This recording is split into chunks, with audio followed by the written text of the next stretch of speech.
Friends first time మన అయ్యగారు 'అఖిల్' సినిమానైతే థియేటర్‌లో చూసాను guys. 'Lenin' cinema. And cinema విషయానికొచ్చేస్తే సినిమా స్టోరీ అంతా బావా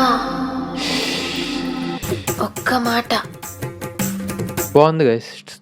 స్టోరీ అయితే బావుంది. సినిమాలో కొన్ని స్క్రీన్ ప్లే అయితే బావా ఒక్క మాట స్క్రీన్ ప్లే కూడా బావుంది గైస్. సూపర్. అండ్ ఏ సినిమాని ఎలా చూడాలో అలా చూడాలి. అన్ని సినిమాల్ని ఒకలా చూడకూడదు. ఇది తెలుసు.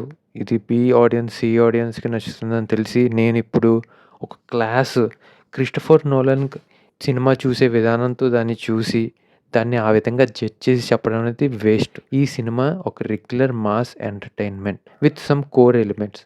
దీన్ని ఈ విధంగా చూడాలా, ఆ విధంగానే చూడాలి. నేను ఆ విధంగా చూస్తే సినిమా అయితే జనరల్ ఆడియన్స్‌కి నచ్చుతుంది. One time watchable. అది కావాలంటే ఇంకోసారి కూడా రిపీట్‌లో ఏసుకోవచ్చు సినిమా. అంతేగాని దీన్ని ఒక ఇంటర్‌స్టెల్లార్ గానో, ఇన్సెప్షన్ గానో ఆ రేంజ్‌లో ఊహించుకుని వెళ్ళలేదు నేను. ఆ ఉద్దేశం కూడా లేదు. ఆ దోవలో నేను రివ్యూ చెప్పాలని కూడా అనుకోవట్లేదు. ఎందుకంటే అవసరం లేదు ఈ సినిమాకి అంత ఇన్ డెప్త్ నాలెడ్జ్ పెట్టుకొని వెళ్ళాల్సిన అవసరం లేదు. ఇది జస్ట్ కోర్ మాస్ ఫిల్మ్ అంతే. దీన్ని ఎలా చూడాలో అలా చూడాలి. అంతేగాని దీనికి పెద్ద పెద్ద కాలిక్యులేషన్స్ ఇవి యేసుకొని ఏం చూడవసరం లేదు. సో, సినిమా అయితే నచ్చుద్ది. జనరల్ ఆడియన్స్‌కి ఓకే.